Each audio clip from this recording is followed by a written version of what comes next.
Bonjour et bienvenue à tous. Voilà, on attaque un nouveau chapitre. C'est un chapitre d'économie qui va donc aborder les thèmes de la finance. Voilà, vous voyez, le chapitre s'intitule Comment les agents économiques se financent-ils? Voilà, donc dès le titre, on a deux notions qui apparaissent. C'est la première, celle d'agent économique. On verra ce que c'est, on va détailler ça, hein, précisément, ce que c'est que les agents économiques. On insistera particulièrement, vous verrez, sur, 3 agents économiques parmi les 6 qu'on va identifier.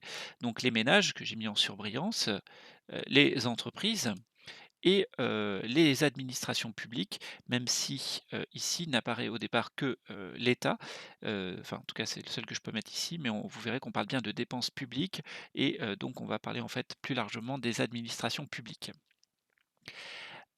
Voilà, donc on verra qu'il y a un certain nombre d'agents économiques et que ces agents économiques donc ont des réalités un petit peu vivent des réalités un tout petit peu différentes et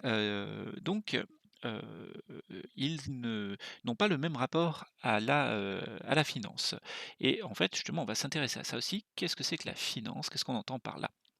Alors, on verra tout d'abord que, le financement, ce qu'on appelle donc la finance ou le financement, ici, ça consiste à couvrir des besoins de financement par des capacités de financement. C'est-à-dire qu'il y a des gens qui ont besoin d'argent pour aller vite et d'autres qui ont de l'argent en trop, en tout cas de l'argent disponible. Et donc la finance va consister à faire se rencontrer, les agents à besoin de financement, avec les agents à capacité de financement.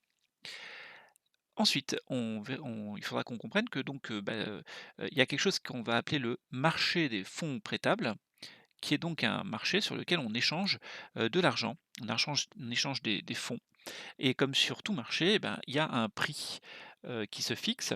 Ce prix, ça c'est le taux d'intérêt et donc comme tout prix, le taux d'intérêt, on va voir que c'est ce qui rémunère le prêteur, celui qui est offreur d'argent, d'accord? Qui a de l'argent et donc qui le met à disposition d'autres personnes, il le vend et le prix, c'est le taux d'intérêt. À l'inverse, celui qui a besoin d'argent immédiatement, qui va donc, acheter en quelque sorte cet argent immédiat, pour y avoir droit, il faut qu'il accepte dans le futur de rendre bien sûr cet argent, mais augmenté d'un prix qui est le taux d'intérêt. Voilà. Voilà, on verra bien sûr ces choses-là. Alors je vous ai dit qu'on va étudier, dans ce chapitre après, bah, les cas spécifiques de 3 types d'agents économiques. Donc les ménages, tout d'abord, on verra que les ménages, bah, perçoivent ce qu'on appelle un, revenu, hein, leur recette, l'argent qu'ils gagnent, bah, c'est leur revenu. En particulier, on va être un peu plus précis parce qu'on étudiera cette notion de revenu disponible. On verra, donc que c'est la somme de plusieurs types de revenus, différents, une fois qu'on a déduit aussi des prélèvements obligatoires et donc c'est de l'argent qui est disponible pour, bah, soit consommer, bien sûr, ça vous aimez bien normalement, il y a pas de souci, soit épargner. Alors peut-être que ça vous est déjà arrivé de mettre un peu d'argent de côté en vue de quelque chose, voilà. Donc vous avez peut-être déjà eu l'occasion d'épargner un tout petit peu, même si c'était pour des périodes, encore assez courtes. Voilà donc bah, là on va voir, comment ça se passe pour les ménages, en général. Hem et on va donc constater que certains ménages, bah, dégagent, ce qu'on appelle des besoins de financement, c'est-à-dire qu'ils n'ont pas assez d'argent pour financer, leur consommation, par exemple, hein. Supposons que vous deviez vous acheter une voiture, peut-être que vous n'aurez pas tout de suite tout l'argent nécessaire pour acheter la voiture et que vous devrez emprunter de l'argent à des gens. À ce moment-là, vous serez en besoin de financement. À l'inverse, vous pouvez être en capacité de financement, c'est-à-dire que vos revenus sont tels que, vous ne consommez pas l'intégralité de vos revenus. Il vous reste donc une épargne, que vous, donc qui est disponible pour être prêtée et donc vous êtes, ouais, pour être placé et donc à ce moment-là, vous êtes en capacité de financement. Voilà, donc on verra le cas des ménages, avec le cas aussi éventuellement des surendettements. Ensuite, on s'intéressera pas mal aux entreprises, et donc on verra que pour les entreprises, on va être un peu dans la même logique, sauf que ça n'a pas le même nom et qu'il y a quand même des différences aussi. Et donc, pour une entreprise, on verra qu'elle a aussi donc des recettes, elle a des dépenses et ce qu'on va appeler l'excédent brut d'exploitation. C'est, c'est ce qu'on appelle aussi le profit. C'est donc, une notion comptable qu'on étudiera, je ne vais pas pouvoir la détailler maintenant, mais qui va, être importante pour savoir si une entreprise est en capacité, de se financer elle-même ou si elle va avoir besoin, d'avoir recours à des financements externes. Donc quand elle est en capacité, une entreprise, quand elle dégage suffisamment de profits pour se financer elle-même, eh bien, on parle à ce moment-là d'autofinancement. Par contre, quand une entreprise a des projets d'investissement qui dépassent, ses capacités à se financer elle-même, elle va devoir faire appel à des personnes extérieures à l'entreprise. Elle va devoir donc faire appel à un financement externe cette fois, et ce financement externe, on verra qu'il peut prendre 2 formes principalement, enfin 3 formes, pour être plus précis, mais, il peut soit être ce qu'on appelle intermédié. À ce moment-là, on va passer par des banques et donc on va avoir recours à des emprunts bancaires, voilà. Soit il est ce qu'on appelle direct, alors on nuancera ce terme de direct, mais c'est comme ça que ça s'appelle dans le jargon économique. Donc on parlera à ce moment-là de finance directe quand, on passera par un marché financier. Et sur les marchés financiers, on a donc 2 possibilités, c'est pour ça que je vous disais, j'hésitais entre ce 2 et ce 3 possibilités. Donc on a 2 possibilités: financement intermédiaire avec les banques ou financement direct par le biais des marchés financiers. Mais sur les marchés financiers, ce financement direct peut se faire soit, par, actions, soit par, des obligations. Donc les actions, on a déjà vu ça un petit peu dans le chapitre sur l'entreprise, c'est, en échange d'argent, vous cédez une partie du contrôle de l'entreprise et éventuellement ces nouveaux propriétaires de l'entreprise, pourront bénéficier des dividendes ou alors pourront, en revendant leurs actions, éventuellement faire des plus-values. Donc ça, c'est le côté action et le côté, alors cela dit, pour ce qui concerne le financement, c'est uniquement au moment où vous vendez des actions nouvelles que l'entreprise va gagner de l'argent. Donc on verra comment ça se passe, où ça se passe, et cetera. Autre possibilité sur les marchés financiers, pour qu'une entreprise gagne de l'argent, eh bien, elle peut émettre un titre de dette un peu particulier qui s'appelle une obligation. Alors pour faire très simple, ça va ressembler à un emprunt bancaire. On verra qu'il y a des nuances entre les 2 en réalité, mais une obligation, c'est une sorte d'emprunt, bancaire, à la différence près que dans un emprunt bancaire, on verra que la banque, pourra procéder à ce qu'on appelle de la création monétaire, chose que l'on détaillera plus dans le chapitre numéro 5. Donc vous inquiétez pas pour le moment, mais c'est une nuance qui est pas anodine. C'est-à-dire que la banque n'est pas obligée de disposer des fonds avant, au moment où elle prête de l'argent. L'argent qu'elle prête, elle va le créer en fait et c'est particulier, elle a pas besoin de l'avoir à l'avance. C'est ça qui est intéressant dans le crédit bancaire, qui est particulier. Tandis que dans des obligations, eh bien, c'est des personnes qui ont de l'argent en réserve et qui vont donc céder cet argent en échange d'un titre qui s'appelle une obligation et donc ils vont percevoir, donc ils vont prêter cet argent. Ça ne leur donne aucun droit de contrôle sur l'entreprise, mais ils vont, donc recevoir, tout au long de la durée de l'obligation, un intérêt qu'on appelle le coupon et à la fin, une fois arrivé à l'échéance, il, on la personne à qui on a prêté l'argent rend, l'intégralité du capital restant, c'est-à-dire, qu'elle rend si elle a emprunté, 100 000 € par exemple, eh bien elle paye sur 5 ans, elle paye pendant 5 ans un taux d'intérêt, donc au prêteur et au bout des 5 années, elle rend le dernier versement d'intérêt, plus les 100 000 € qui avaient été prêtés au départ. Voilà. Donc ça change un petit peu de l'emprunt bancaire classique, mais il y a quand même des points communs, c'est assez semblable. Donc à notre échelle, gardons à l'esprit que c'est semblable, mais que ça se passe sans création monétaire. Dernier agent, qui va nous intéresser, c'est l'État. Donc on verra que c'est un agent un peu particulier. Donc il y a quelques petits parallèles à faire avec les autres agents économiques. Cela dit, on verra que on on verra très rapidement, on restera assez général, mais on verra que l'État n'est quand même pas, un agent, identique à un ménage ou à une entreprise, ne serait-ce que parce que sa durée de vie, est incommensurable, ne serait-ce que parce que les, heu, les actifs à sa disposition, sont pareils, incommensurables, hein, à ce que peut posséder un ménage ou une entreprise, même une très grosse entreprise. Et donc, c'est un acteur qui est de fait un petit peu particulier. Cela dit, eh bien, comme une entreprise ou comme des ménages, un État, a des recettes, hein, reçoit de l'argent, gagne de l'argent et à des dépenses. Et donc, quand les recettes sont plus petites que les dépenses, eh bien l'État se retrouve, lui aussi, en besoin de financement. Il a besoin d'argent.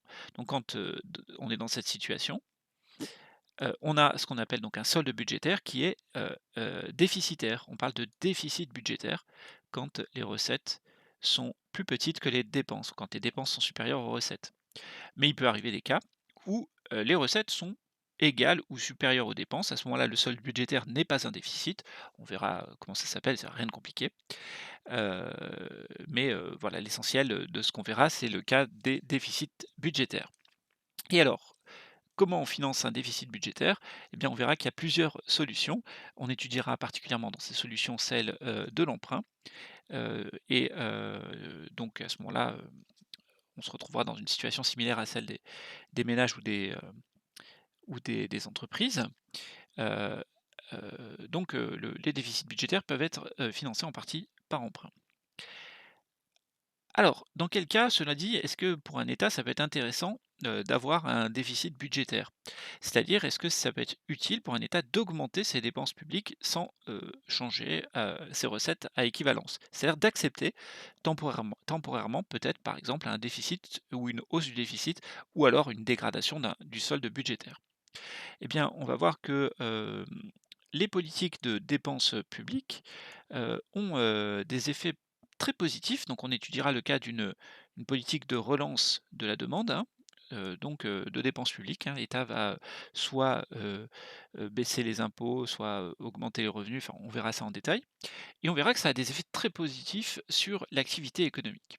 Cependant, on verra que ces effets positifs sont limités et qu'il y a aussi des effets, des sortes d'effets pervers, des effets négatifs. Donc il y en a un sur lequel on insistera en particulier, c'est l'effet d'éviction, mais on verra d'autres effets euh, qui, euh, qui peuvent être néfastes dans une politique de dépenses publiques. Et donc, bien entendu, quand un gouvernement décide d'une politique particulière de dépenses publiques, eh bien, il faut qu'il prenne en compte les différents effets à la fois positifs et négatifs. Et normalement, à l'issue de ce chapitre, ben, vous aurez déjà largement de quoi vous-même pouvoir vous poser des questions sur et avoir des idées peut-être de ce que pourrait faire un gouvernement.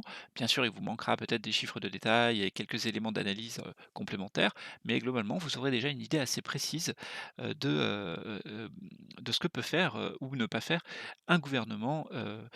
Par exemple, là, on prendra le cas de la crise Covid, eh ben, je vous demanderai à la fin, par rapport à ce que vous savez, bah, qu'est-ce que vous feriez? Voilà, comment est-ce que vous arbitreriez cette situation? Essayer de poser le problème, de voir les avantages, les inconvénients et donc qu'est-ce que vous proposeriez? Voilà, heu, histoire de stimuler un peu votre réflexion. Voilà, donc ça c'est, voilà pour la présentation de ce chapitre. Donc ça va se faire en 3 grandes parties. Première grande partie, on verra comment fonctionne le système de financement de l'économie. Donc on verra dans la première partie ce que sont que les besoins et les capacités de financement des agents économiques. Et dans une deuxième partie, Heu, donc dans cette première partie, j'oubliais, on verra donc, d'abord ce que sont les agents économiques et après on verra ce que c'est qu'un agent a besoin de financement et un agent à capacité de financement.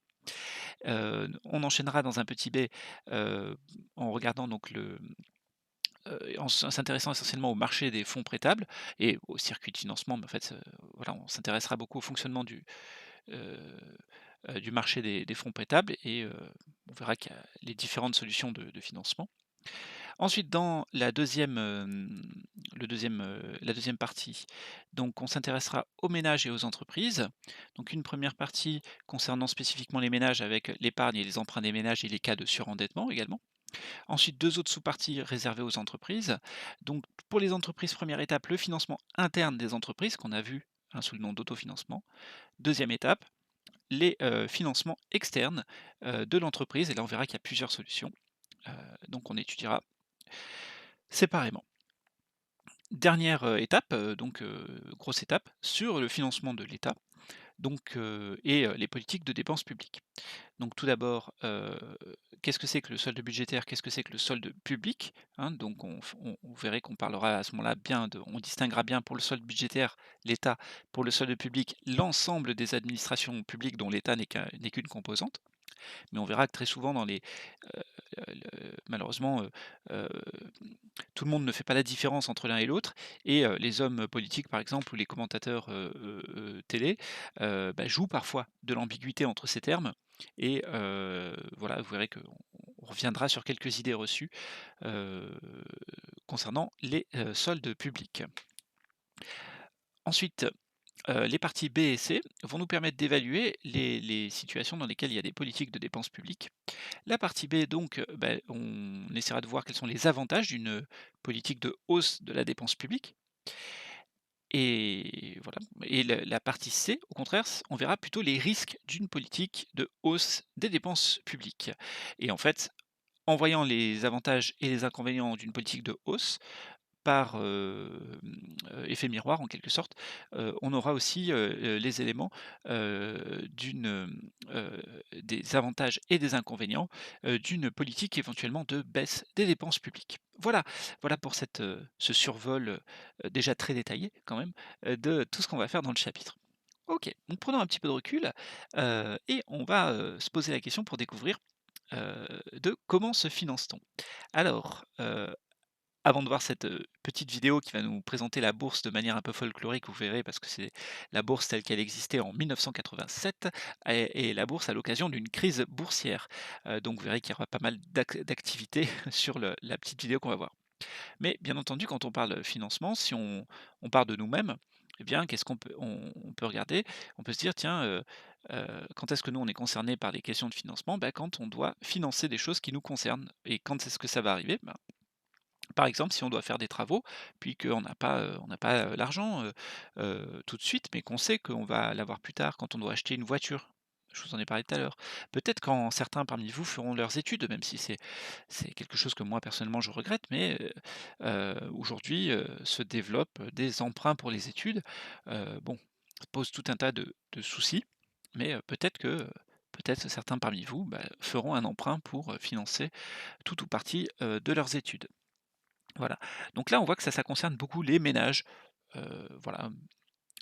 Ici, alors, l'image qui suit là avec, vous voyez le poilu, de la Première Guerre mondiale, qui terrasse, on imagine bien sûr l'aigle, germanique, voilà, au moment donc de la Première Guerre mondiale. Alors c'est une affiche d'une banque, hein, que vous connaissez, hein, qui s'appelle la Société Générale, c'est pas une affiche de l'État. Cela dit, ça concerne un emprunt national qui était un emprunt de l'État. Voilà, donc on va se poser cette question, tiens, une banque qui fait, une publicité pour, que les gens souscrivent à l'emprunt national, à l'emprunt de l'État. Heu, Ça veut dire que l'État a besoin d'argent. Ça veut dire qu'il y a des gens qui vont au contraire, qui ont de l'argent et qui vont pouvoir le prêter à l'État. OK, donc on va regarder ça. Alors on va se poser les questions, de quelles solutions dispose un ménage pour financer ses projets? Quels sont les coûts? Quels sont les avantages? Alors là, vous pouvez mettre en pause, regarder les petites questions et essayer d'y répondre. Et je vais pas tarder à diffuser la publicité. Alors qu'est-ce qu'on peut faire, hein, un ménage, qu'est-ce qu'il peut faire pour financer ses projets? Voilà, donc vous pouvez noter quelles sont vos idées.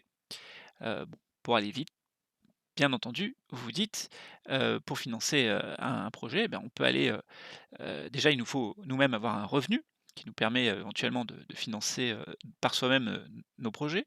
On peut éventuellement avoir recours à des aides, de gens, que l'on connaît, une possibilité. Et enfin, si on n'a pas de possibilité par soi-même ou, par des proches, et bien, on a besoin d'avoir recours à un financeur extérieur. En général, ça va se passer comment? Bah, par, l'emprunt, heu, différentes formes d'emprunt, mais, par de l'emprunt. Voilà, donc certains, on verra donc, certains sont plus ou moins coûteux, certains sont plus ou moins avantageux. Je vous laisse réfléchir à tout ça, Ensuite, de quelles solutions disposent les entreprises cette fois pour financer leur activité? Bah, pareil, est-ce qu'une entreprise, qu'est-ce que peut faire une entreprise? Est-ce que toutes les entreprises ont les mêmes coûts?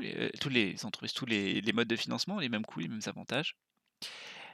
Ça pareil, je vous laisse réfléchir à vous par vous-même, c'est plutôt personnel. Je peux difficilement commenter là, ce que vous avez en tête. Le but, c'est de se poser les questions, de découvrir. Enfin, comment l'État finance la production et les dépenses publiques? Alors c'est vrai que pourquoi j'insiste sur production ici? Très souvent, on ne parle que de dépenses publiques, mais en réalité, l'État ne ou les les administrations publiques, peuvent faire de la dépense, ça peut arriver, hein, quand je sais pas, l'État achète des camionnettes, pour les pompiers, voilà, c'est de la dépense à ce moment-là. Par contre, quand il finance, quand l'argent de l'État, sert à financer justement la production, du service que fournissent les pompiers, l'État est bien en train de produire, d'accord? Alors c'est vrai que nous, par abus de langage, très souvent on parle de dépenses, mais ça pourrait donner l'impression que l'État dépense l'argent de quelqu'un d'autre. Or c'est pas ça.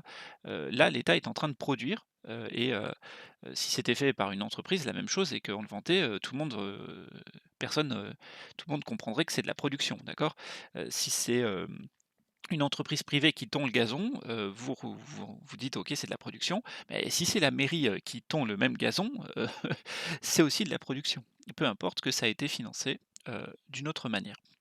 Voilà, donc il faut bien comprendre que, quand on parle de dépenses un peu abusives, il faut bien comprendre qu'il y a bien aussi une production publique. C'est pas, anodin de le rappeler. Alors voilà donc comment l'État, bah, il finance sa production et ses dépenses publiques. Bon, je suppose que vous vous dites, bah, l'État, il peut lever des impôts, d'accord? Et grâce à ces impôts ou eh bien, il peut financer, par exemple, je disais l'entretien d'espaces verts, la production, là, tac. Mais il peut aussi ne pas, lever d'impôts et emprunter mais à ce moment-là, il va falloir qu'il paye des intérêts et cetera. OK? Donc il y a peut-être d'autres solutions. Vous notez tout ce qui vous passe par la tête. Enfin, quatrième question, qu'échange-t-on sur les marchés financiers? Exemple de la bourse de Paris. Ah bah tiens, allons-y, une petite vidéo. Hop là. Normalement, le réglage son est bon. Alors c'est daté, hein. L'excès, la folie, la précipitation latente ou la peur, l'image du jour, c'est la bourse de Paris. Une bourse secouée par une véritable tornade qui souffle depuis hier sur les marchés financiers du monde entier. Bousculade, course-poursuite, hurlements et coups de téléphone affolés, la corbeille a bien failli aujourd'hui perdre la tête. Toute la journée, des centaines d'investisseurs sont restés suspendus aux cotations françaises et étrangères, rachetant ce qu'ils avaient vendu la veille et tentant désespérément de sentir les tendances, d'avoir ce célèbre flair. De moins 8% à midi à plus 2,8% 3 heures plus tard, la bourse est devenue un véritable yo-yo. Impossible de ne pas sentir un léger vent de panique, une ambiance extrêmement tendue et un fort sentiment d'impuissance. Plus de logique, plus de marque, juste l'attente d'un signe de hausse ou de reprise. Une reprise bien faible aujourd'hui. L'édifice boursier semble très fragile. Hop, voilà donc petite vidéo. Vous voyez 1987, Élise Lucet était déjà, pour ceux peut-être certains d'entre vous connaissent ses reportages, était déjà, donc journaliste. Voilà. Et voilà et c'était à l'occasion donc de la crise de 1987, 1987 pardon, qui est un krach boursier un peu particulier et qui est lié au passage une des raisons de ce krach, hein, c'est pas la seule, mais c'est l'utilisation commune, les débuts de l'informatisation en fait, des bourses et donc en fait, il se trouve qu'à l'époque, il y avait, ben, peu de choix de logiciels, mais il y en avait déjà, mais assez peu de choix et donc en fait, beaucoup d'investisseurs, en bourse, en fait, utilisaient le même logiciel, avec les mêmes paramètres et donc ce qui s'est passé, c'est que, le logiciel a, fait le même calcul pour tout le monde, qui a, qui a invité à vendre, un certain nombre d'actions à un certain moment donné et donc comme tout le monde s'est retrouvé à vendre, ses actions à ce mom au même moment, ça a créé un krach boursier, donc qui n'était pas complètement basé sur du vent, hein, parce que la machine, les calculs qu'elle a fait étaient justifiés. Mais la particularité, c'est que de fait, comme tout le monde avait ce même logiciel, tout le monde se retrouvait à faire exactement la même chose en même temps et voilà, donc ça a donné, un petit crack, enfin un petit crack, un crack, conséquent, mais bon, il y avait d'autres éléments autour, hein, je passe les détails, mais un des éléments importants, c'était, le fait que enfin tout le monde avait le même logiciel. Voilà. Alors qu'est-ce qu'ils ont échangé là? C'est quoi, qu'est-ce que c'était que cette chose-là qui descendait de -8%, remontait à +2% et cetera? à la bourse, donc là, par exemple, de Paris, bon, donc c'était très certainement, vous vous en doutez, des actions, les actions, des entreprises et voilà. Cela dit, on est-ce que sur les marchés financiers, on échange que des actions? Alors on verra qu'en réalité, non, il y a beaucoup d'autres choses qui peuvent être échangées, même si on se limitera dans ce chapitre à montrer, à parler du cas des actions et des obligations.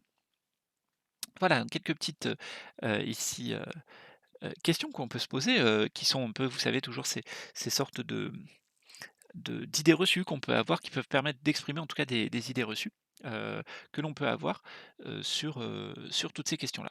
Alors, première idée reçue, j'espère que vous arrivez bien à les voir.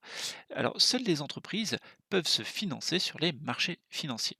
Donc, est-ce qu'il n'y a que les entreprises qui se financent sur les marchés financiers? Voilà, donc comme d'habitude, vous marquez votre opinion de départ et n'hésitez pas à y revenir en fin de chapitre euh, pour voir si vous avez du coup découvert des choses.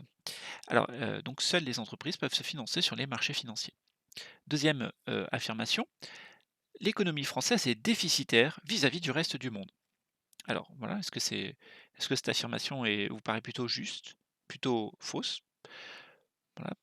Est-ce que l'économie française est déficitaire vis-à-vis du reste du monde? Donc on verra ça.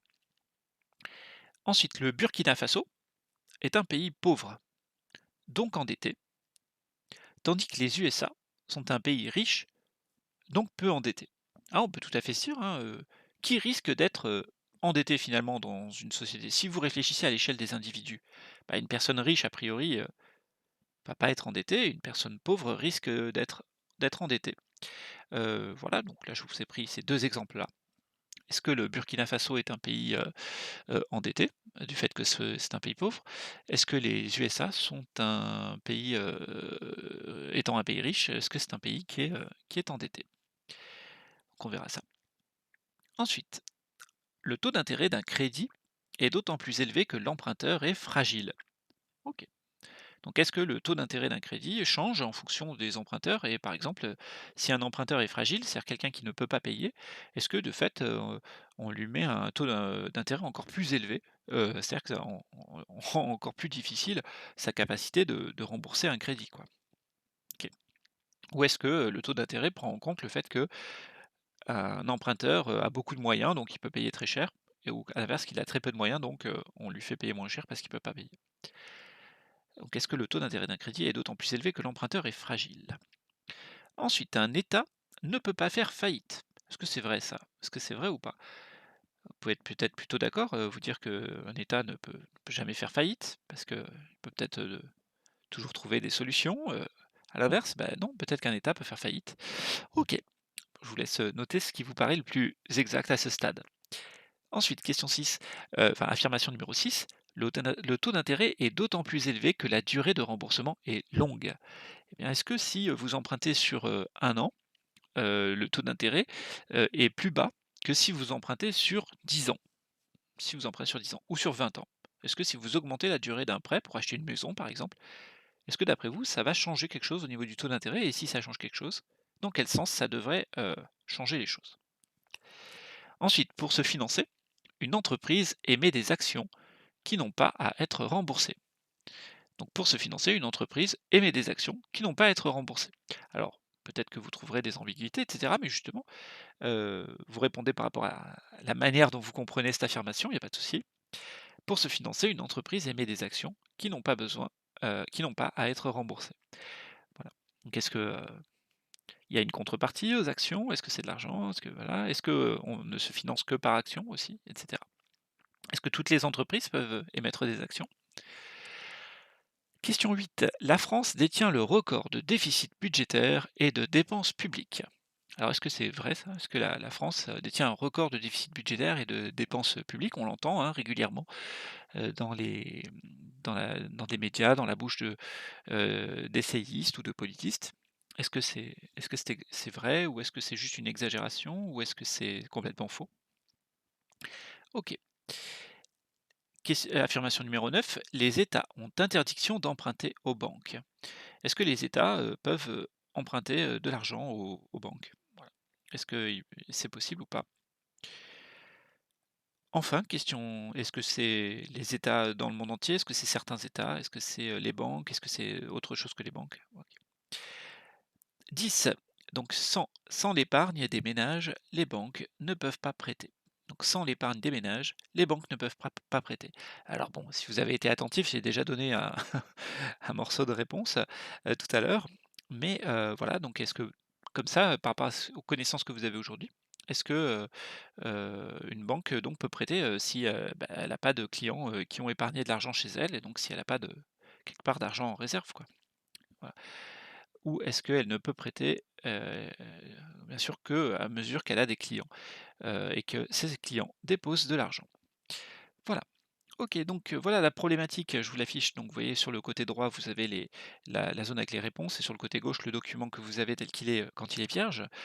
Et bien donc, la problématique de ce chapitre, on va se demander dans quel cas un agent économique est en capacité de financer, l'économie. Et on verra aussi quand est-ce qu'il a besoin d'être financé. S'il a besoin d'être financé, de quelle solution de financement est-ce qu'il dispose, heu de quel financement notamment disposent les principaux agents économiques? Et on verra qu'ils n'ont pas exactement accès aux mêmes sources de financement.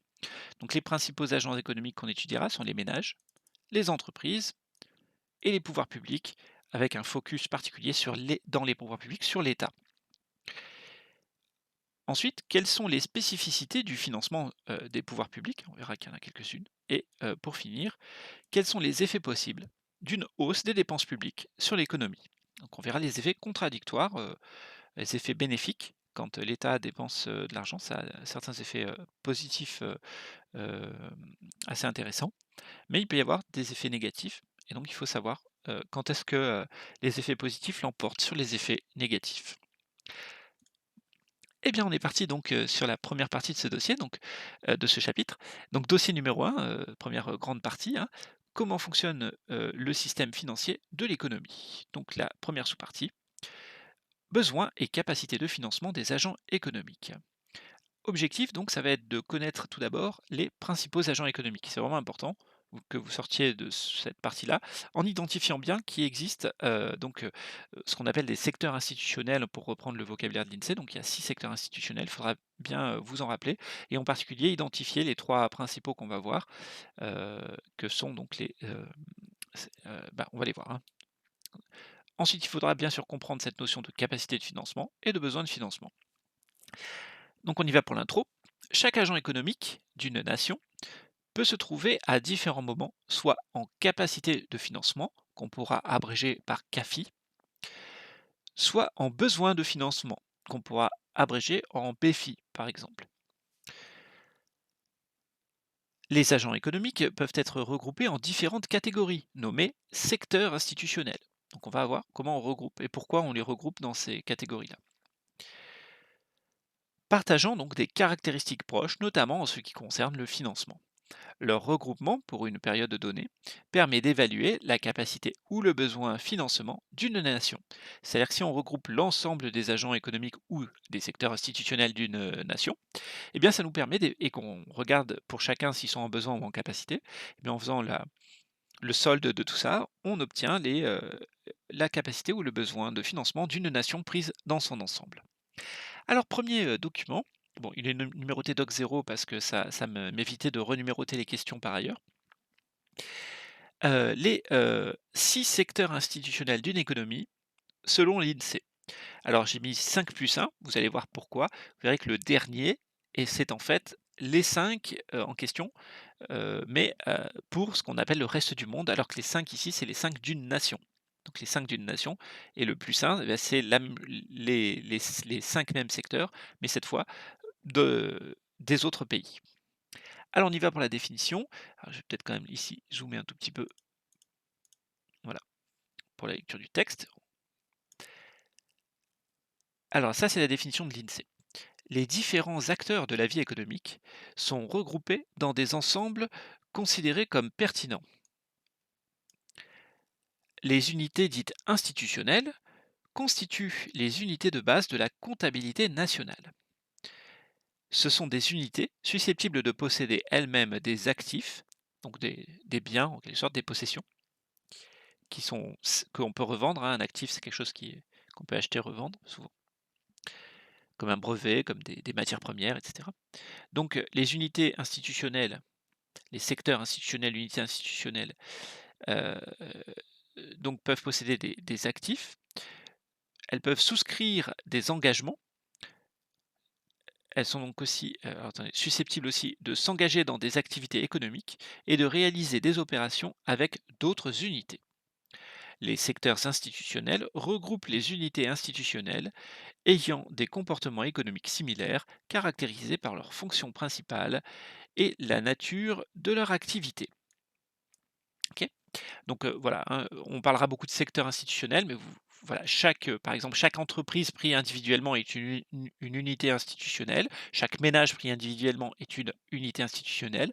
L'ensemble des ménages, l'ensemble des entreprises sont regroupés chacun dans un secteur institutionnel, donc celui des ménages pour chaque ménage pris indépendamment, ils sont regroupés tous ensemble dans les ménages.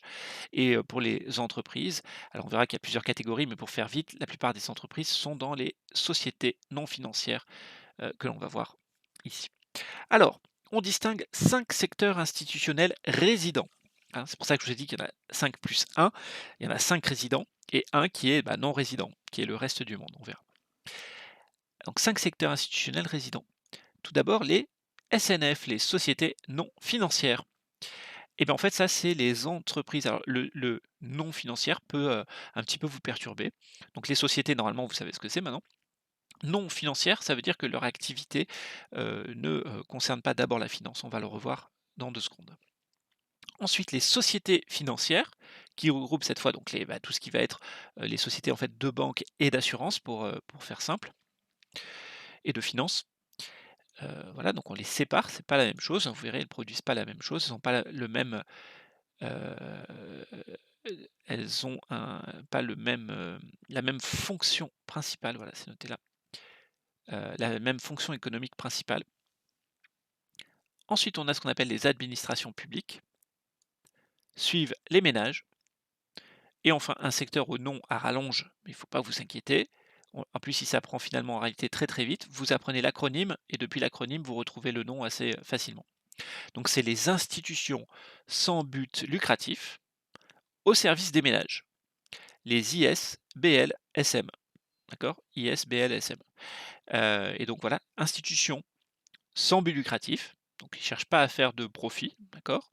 Au service des ménages. Qu'est-ce que c'est que les ISBLSM? Pour faire simple, c'est les associations, c'est des fondations, voilà, qui sont privées, qui fournissent des services, heu, non marchands, hein, on verra, mais donc voilà, c'est pas des entreprises, c'est pas des administrations publiques, c'est pas des ménages, c'est des associations, des choses comme ça. OK, voilà, donc 5 secteurs institutionnels, plus un sixième, comme on l'a déjà dit plusieurs fois, et bien c'est qui regroupe cette fois toutes les unités non résidentes et que l'on appelle le reste du monde, hein. Donc je lis: l'ensemble des unités non résidentes, dans la mesure où elles entretiennent des relations économiques avec des unités résidentes, sont regroupées dans le reste du monde. Voilà, donc c'est ça nos 6 secteurs institutionnels. OK? Alors, vous avez vu qu'on a parlé de secteur institutionnel, mais à d'autres moments, on a parlé d'agents économiques, notamment dans le programme, là, on a parlé plutôt d'agents économiques. Alors, c'est quoi la différence entre les 2? Donc c'est des notions très, très, très proches, mais on va montrer les différences. Alors, les agents économiques, ça désigne les personnes ou ensemble de personnes physiques ou morales. Donc, par exemple, une entreprise, hein, ou une association est une personne morale. Vous, vous êtes des personnes physiques, d'accord? Mais une association, une personne morale. Le lycée est une personne morale, d'accord? On peut attaquer juridiquement le lycée, par exemple. Donc, un agent économique, c'est un ensemble de personnes physiques ou morales qui participent à l'activité économique. Donc, c'est-à-dire, on rappelle qu'une activité économique, c'est une activité qui a généré des revenus que l'on peut évaluer monétairement. On continue. Donc, les agents économiques sont définis par leur principale fonction économique. D'accord? C'est pareil, hein, on va repérer une fonction économique principale et c'est ça qui va définir un agent économique. Qu'est-ce que ça veut dire cette idée de principal? Ça veut dire qu'un agent économique va avoir cette fonction principale, mais peut aussi, faire des choses que font les autres agents économiques, mais à titre, cette fois non principal, à titre, secondaire. Voilà, donc hein, il faut bien comprendre que par exemple, les ménages peuvent produire des biens ou des services marchands et les vendre, hein. Mais c'est pas leur fonction principale, on verra. Par contre, une entreprise, sa fonction principale, bah, c'est bien de produire des biens ou des services marchands. Elle pourra peut-être faire d'autres choses aussi, mais en tout cas, le cœur de son activité, c'est ça. OK. En effet, un agent peut avoir plusieurs fonctions économiques. On ne retient donc que la principale pour la classification. Le plus souvent, on utilise la classification des secteurs institutionnels de l'INSEE pour catégoriser les agents économiques. Donc vous voyez que le lien, hein, en fait, des agents économiques, selon la situation dans laquelle vous vous placez, vous pouvez faire différentes classifications d'agents économiques. Par exemple, chez Marx, les classes sociales sont des agents économiques, en quelque sorte. D'accord. Et donc, vous pouvez avoir aussi chez d'autres économistes, prendre un autre exemple, mais vous prenez les physiocrates. Alors c'est parmi les premiers économistes à avoir découvert notamment l'existence d'un circuit économique, et cetera. Je ne vais pas rentrer dans le détail, mais par exemple, eux distinguaient 3 groupes sociaux 3 types d'agents économiques dans la société. Il y avait donc les laboureurs, hein, pour faire vite, les artisans et le beau monde de la classe des aristocrates. Et donc il y avait ces 3 groupes qui avaient des fonctions différentes et pour eux, c'était leurs 3 agents économiques pour expliquer le circuit économique, tel qu'ils l'avaient expliqué à l'époque. Ah, les physiocrates, avant la Révolution française, hein, donc vous voyez que, c'est pas de l'économie moderne, mais c'est très intéressant cela dit, ce qu'ils ont pu apporter. Voilà. Alors, oui, j'ajoute à noter qu'il est donc possible d'utiliser d'autres classifications en fonction du champ d'analyse. Voilà. Alors cela dit, pour tout notre chapitre et pour l'essentiel des choses que vous ferez en économie, quand on parlera d'agent économique, c'est quasiment un synonyme de secteur institutionnel et donc on va tout de suite voir le parallèle entre les 2. Allez, hop, remettons page entière. Non, c'est pas celui-là, c'est l'autre. Voilà. Alors vous avez ici un petit tableau à remplir, on a des secteurs institutionnels, mais là le nom est absent. Alors le nom, vous l'avez ici, bien sûr, et vous avez donc à compléter. Alors ici, l'agent économique, qui regroupe toutes les entreprises, quel nom ça prend en termes de secteur institutionnel? Eh ben, il y a pas de grande difficulté, hein, c'est dans l'ordre en plus. Eh bien, c'est les sociétés non financières. Donc ici, vous pouvez noter sociétés non financières, je vous affiche à côté la version, hem, complétée. Voilà, donc 1 case, c'est donc les sociétés non financières, les SNF en abrégé, qui désignent donc les entreprises. Je vous ai remis également le petit logo. Alors vous pouvez, si vous utilisez vous une autre abréviation, mettre ici l'abréviation, que vous utilisez vous, mais vous rappelez que je vous propose le Eurobas. Alors ne l'ayant pas en version informatique, j'ai mis ce E entouré là, ici que vous voyez là-haut, mais bon, vous pouvez, si vous utilisez une autre abréviation, utiliser celle de votre choix. Alors les entreprises, les sociétés non financières, je vais me mettre un peu de l'autre côté pour, temporairement. Les sociétés non financières donc, regroupent, toutes les entreprises hors entreprises de la finance et des assurances.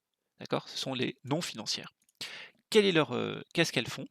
Eh bien, elles réalisent la production de biens et de services marchands.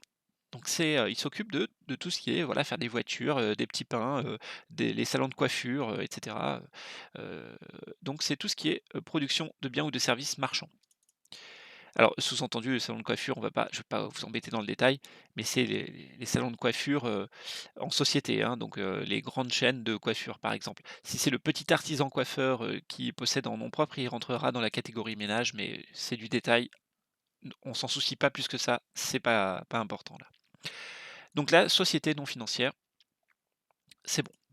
Deuxième secteur institutionnel, qui regroupe cette fois toutes les entreprises financières, donc dont les banques, hein, par exemple, mais aussi les assurances.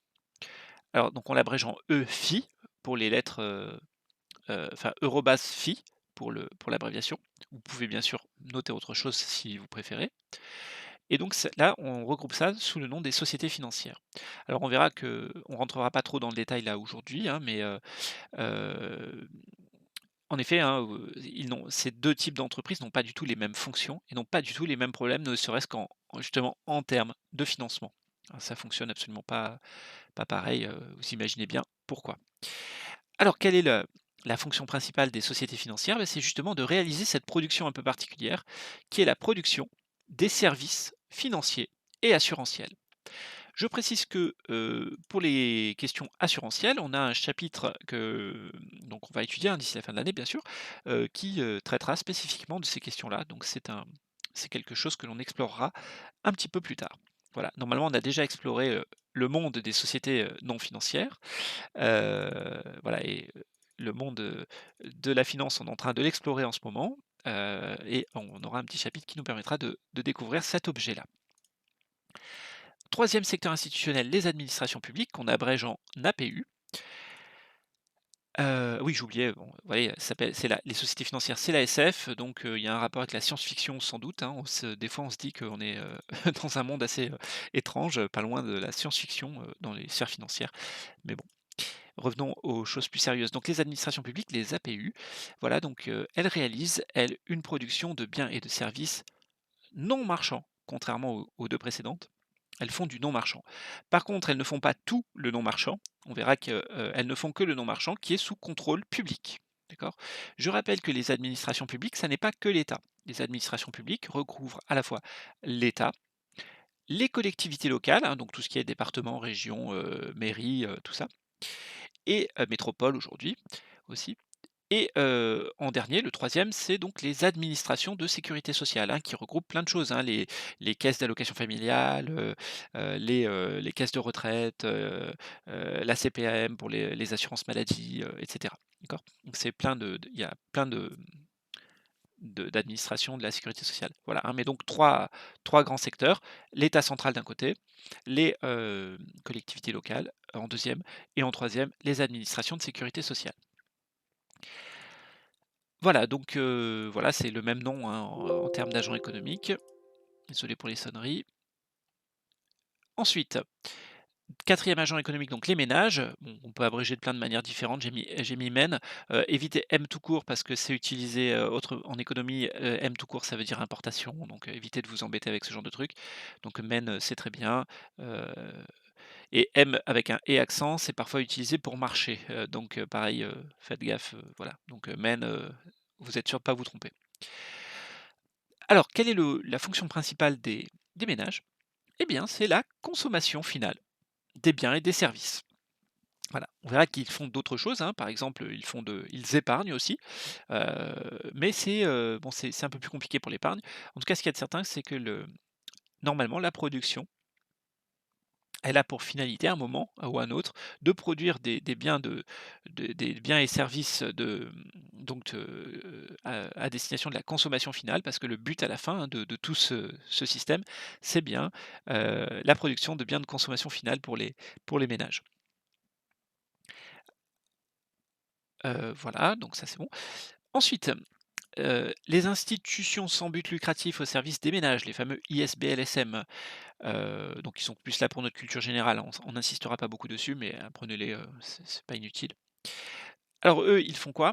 Eh bien, ils font le reste de la production non marchande, en fait. D'accord? Donc le non marchand qui est sous contrôle privé ou sous contrôle, ou qui fait partie de l'ESS, l'économie sociale et solidaire. Voilà, hein, donc c'est du non marchand.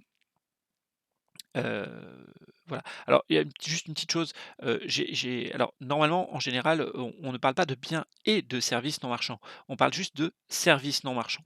D'accord? Cela dit, pourquoi j'ai quand même mis bien? C'est parce que de fait, beaucoup de gens en arrivent à finalement croire que, une administration publique ne peut pas produire des biens et les mettre à disposition. Or, c'est pas du tout ça que ça veut dire, quand on parle uniquement de services non marchands. Parce qu'en fait, par exemple, une administration publique peut tout à fait produire des millions de logements, des voitures, je ne sais trop quoi, des fusées, peu importe. Simplement, la mise à disposition des gens fait qu'une administration publique, ne va pas vous vendre, ces logements-là. Sinon, elle rentrerait dans le cadre du marchand et des sociétés financières. C'est-à-dire qu'une administration publique va vous mettre à disposition temporairement, un logement, ou je ne sais trop quoi, enfin une voiture par exemple, vous prêtez c'est pas inenvisage enfin, les bus, par exemple, c'est organisé comme ça, hein, vous louez un bus en quelque sorte pendant quelques temps. Bon, c'est peut-être pas le meilleur exemple, mais voilà. Donc les administrations publiques ne sont pas bloquées uniquement dans les services, elles peuvent, créer des biens, mais ces biens, elles les mettent à disposition, à la manière d'un service, donc uniquement par location, uniquement par, des choses de ce genre-là, hein, ou alors, gratuitement, ou quasi gratuitement. OK, voilà, donc c'est pour ça que on ne parle que de services, mais ça ne veut pas dire que, attention, je le redis, hein, on peut produire des biens, mais elle met ces biens à disposition à la manière d'un service. OK, j'ai redit 10 fois la même chose, ça devrait être, je l'espère, passé. OK, OK. Alors les ISBLSM, vous avez vu, petit changement, c'est qu'au niveau des agents économiques, on peut appeler ça des administrations privées, hein. On a les administrations publiques, les APU, par contre on n'a pas les administrations privées. Donc on aurait pu se dire, bah, on aurait pu appeler ça tout court administration. Ben non, pourquoi on a appelé ça, pourquoi est-ce qu'il y en a où on précise public? Bah, c'est parce qu'il y en a bien d'autres qui ne sont pas publics et qui sont donc, privés. Donc dans le jargon de l'INSEE, ça a pris ce nom un tout petit peu plus compliqué, mais en fait très précis, qui est celui d'institution sans but lucratif au service des ménages. Pour terminer, eh bien, le fameux dernier agent, c'est le Reste du Monde. Donc pareil, hein, il s'appelle Reste du Monde ou il prend le nom du type d'agent si on regarde des agents sans prendre en compte leur lieu de résidence. Et donc ça regroupe quoi? Bah, cette fois l'ensemble des secteurs institutionnels, c'est-à-dire les SNF, les SF, les APU, les ménages et les ISBLSM, mais des autres pays qui ont une interaction avec des personnes de notre territoire. Voilà, du territoire qu'on étudie en tout cas. Voilà, voilà pour ce premier document. Alors le doc 1 qui suit le doc 0, hein, capacité et besoin de financement. Donc petit texte de Frédéric Mishkin, un économiste. Voilà, issu du texte Monnaie, banque et marché financier. Donc c'est un manuel, avec toutes les limites de ces manuels, mais bon, heu, paru en 2013, enfin dans la version de 2013. Les agents économiques diffèrent fortement entre eux par leur capacité d'épargne et leurs besoins de financement. Ainsi, une entreprise innovante qui a développé un prototype d'une nouvelle machine a besoin d'argent pour passer à la production industrielle, construire une usine, créer un réseau de distribution, payer des salariés avant d'avoir commencé à vendre ses produits. D'accord? Donc vous comprenez bien une entreprise qui veut, ne va pas attendre d'avoir gagné de l'argent pour lancer ses investissements, sinon, peut-être qu'il faudra qu'elle attende des dizaines d'années avant d'avoir l'argent, qui permet de lancer la production. Alors que le projet, elle pourrait le démarrer tout de suite si elle obtenait les financements. Donc que va faire une entreprise intelligente? Elle n'a pas envie de se faire passer, devant par quelqu'un d'autre, donc il faut qu'elle soit plus rapide. Donc qu'est-ce qu'elle va faire? Elle va aller emprunter de l'argent, elle va emprunter ou, essayer d'obtenir de l'argent d'une manière ou d'une autre pour financer, un projet. Donc elle est temporairement à besoin de financement et c'est seulement plus tard qu'elle gagnera de l'argent et que peut-être elle pourra donc, déjà rembourser ce qu'elle a emprunté éventuellement, voire peut-être avoir suffisamment d'argent derrière pour avoir elle-même des capacités de financement. Continuons. De même, une municipalité qui se développe peut souhaiter construire une route ou une école, même si ses ressources fiscales ne lui permettent pas de les payer immédiatement. Oui, vous pouvez tout à fait donc créer une route, créer une zone industrielle parce que vous voulez développer votre village, votre ville. Et vous savez très bien que vous allez avoir des recettes plus tard grâce à ces infrastructures, par exemple, mais et vous n'avez pas forcément à attendre d'avoir eu les ressources fiscales, d'avoir accumulé dans un coffre au trésor, suffisamment de ressources pour payer l'intégralité de la route. Donc qu'est-ce que vous faites?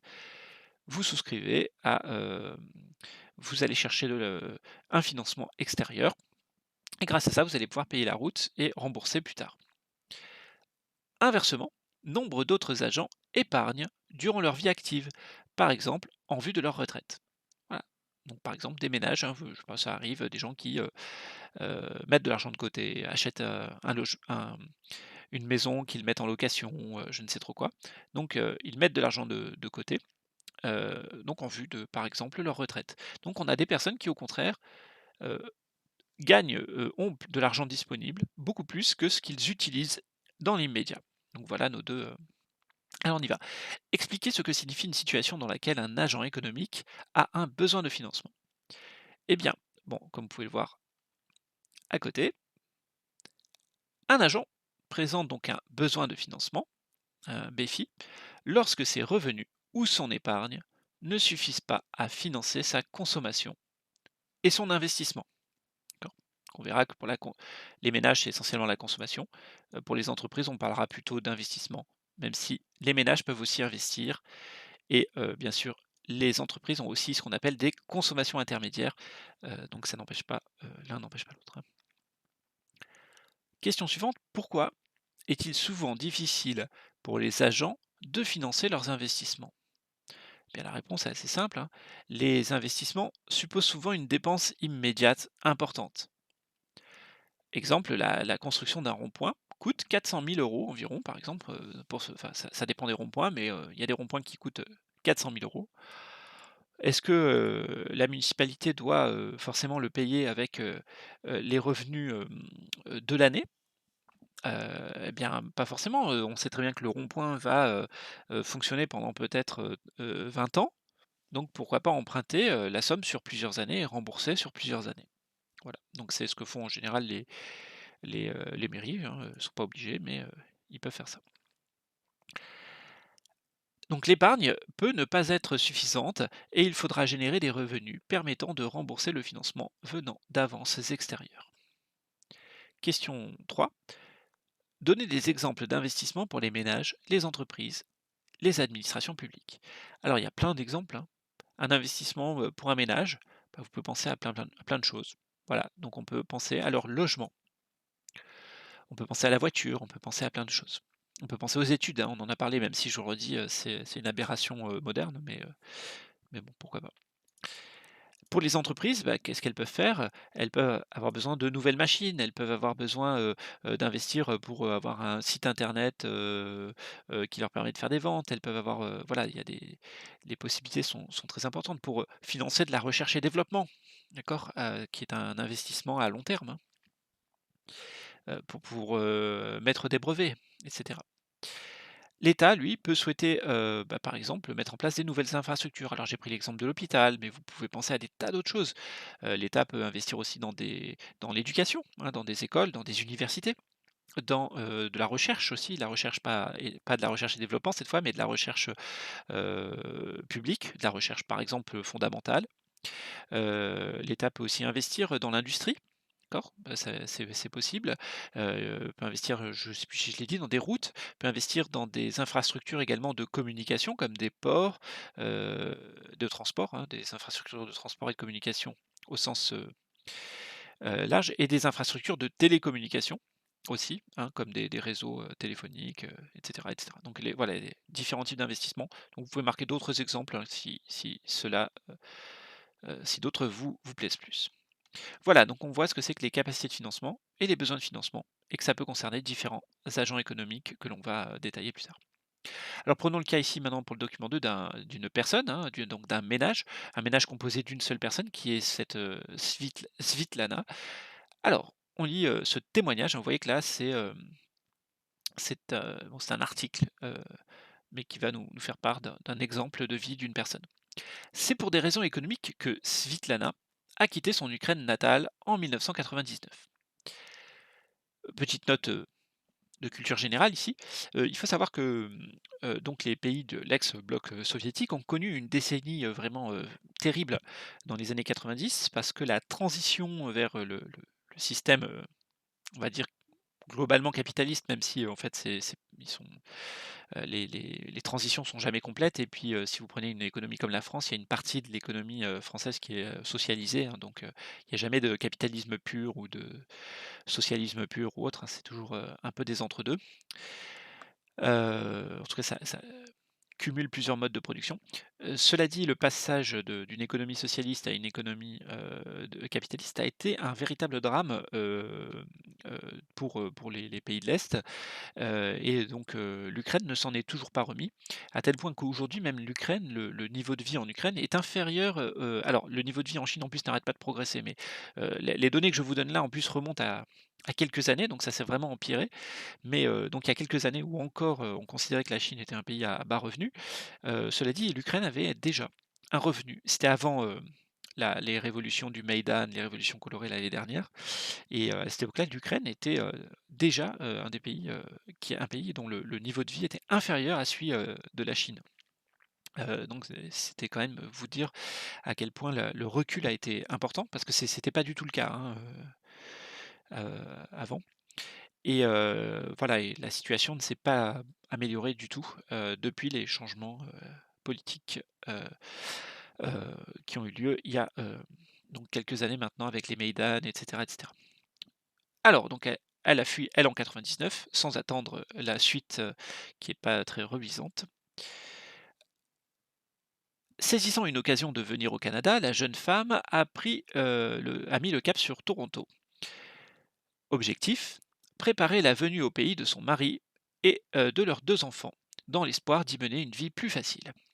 Pendant 4 ans, elle a réduit ses dépenses de manière extrême. Les titres de transport en commun et sa part d'un loyer partagé avec des amis représentaient l'essentiel de ses dépenses. Les vêtements, les meubles, les accessoires de maison, tout des dons. L'épicerie, elle se nourrissait en grande partie de pains invendus à la boulangerie où elle travaillait. Son seul luxe, un billet pour un concert ou un spectacle à l'occasion. Elle économisait. La professeure de musique estime que pendant ces 4 années, elle arrivait à mettre de côté les 3 quarts de son revenu annuel, qui, du reste, n'était pas très élevé. L'usage qu'elle comptait faire de cet argent était clair: acheter une maison et une voiture pour la famille, et un piano à queue pour pouvoir donner des cours privés chez elle. Voilà. Alors c'est quand même un exemple particulièrement extrême, et il est très, très, très compliqué, hein, de réussir à, sauf à avoir un salaire extrêmement élevé, mais alors en plus elle a un salaire faible, extrêmement compliqué d'être en capacité, de mettre de côté les 3 quarts de son revenu, hem, comme, c'est présenté dans le texte. Mais c'est pas très, très grave. Alors, quelle part de son revenu annuel Svitlana consacrait-elle à sa consommation? Eh bien, donc vous l'avez compris, hein, Svitlana épargne les 3 quarts, soit 75 de son revenu. Donc ce qui reste pour sa consommation, bah, c'est le reste, hein, c'est 25. Alors, je vous ai dit, hein, c'est un chiffre, assez extraordinaire ce qu'elle arrive à faire, hein, d'être à 75 d'épargne, de taux d'épargne. En France, le taux d'épargne des ménages, donc c'est le rapport entre l'épargne d'un ménage et son revenu disponible, on verra cette notion un peu plus tard. Donc épargne, ça s'abrège en petit s, on verra, enfin en grand S ici, et revenu disponible en RD. Donc vous prenez le montant de l'épargne, donc j'en sais rien, disons, 10 000 €, divisé par le revenu, disponible, donc disons, voilà, quelqu'un qui est très, très bien payé, hein, on va dire, allez, 50 000 €. Eh bien, il a un rapport, 10 000 € d'épargne sur l'année, 50 000 € de revenus sur l'année, eh bien, ça fait un cinquième, ça lui fait du 20, dans l'exemple que je viens de donner oralement. Alors en France, cela dit, le taux d'épargne, il est plutôt de l'ordre de 15, donc extrêmement variable d'une personne à l'autre, hein, tout à fait, hein, mais il était de 15. Avant le covid, bien sûr. Alors le covid a eu un effet, boost sur le taux d'épargne, mais attention, en fait, ça a eu un effet, bah, je le dis un peu après, hein, ça a eu un effet d'aggravation, en fait, des inégalités. Pourquoi? Parce qu'on va voir que les taux d'épargne sont, en fait, très inégalement répartis, en fonction du revenu notamment. Les plus riches épargnent beaucoup, hein, plus que les ménages, heu, et les ménages pauvres, eux, épargnent des sommes dérisoires, voire, n'épargnent pas et sont, pour certains, même en situation qu'on appellera de surendettement. Donc situation dans laquelle, la consommation courante est supérieure aux revenus et où donc en fait en permanence le ménage, s'endette, hein. Donc là c'est une situation, très problématique. Alors, voilà, donc avec le covid, il y a eu un bond dans le taux d'épargne, mais il y a eu un accroissement des inégalités. C'est-à-dire que les plus pauvres se sont retrouvés encore plus en situation, de difficulté avec donc une épargne encore plus faible, voire, encore plus négative. Et les, plus riches, eux, se sont retrouvés avec, encore plus de sommes disponibles, parce que, bah, par exemple, comme, vous ne partiez pas en voyage, vous alliez plus au Courchevel, ou beaucoup moins. Même s'il arrivait qu'il y ait un crash d'hélicoptère, dans un jour où on n'a pas le droit de se déplacer, mais ça peut arriver. Heu, Globalement, ça les plus riches ont pas mal de diminué leurs dépenses et donc ont, bah, de fait, pu mettre ça de côté vu que c'était pas des dépenses obligatoires pour eux. Donc voilà ce qui a été constaté sur le cas, récent. Alors, question 5. À votre avis, Svitlana dégageait-elle une capacité ou un besoin de financement avant le financement de ses investissements et pourquoi?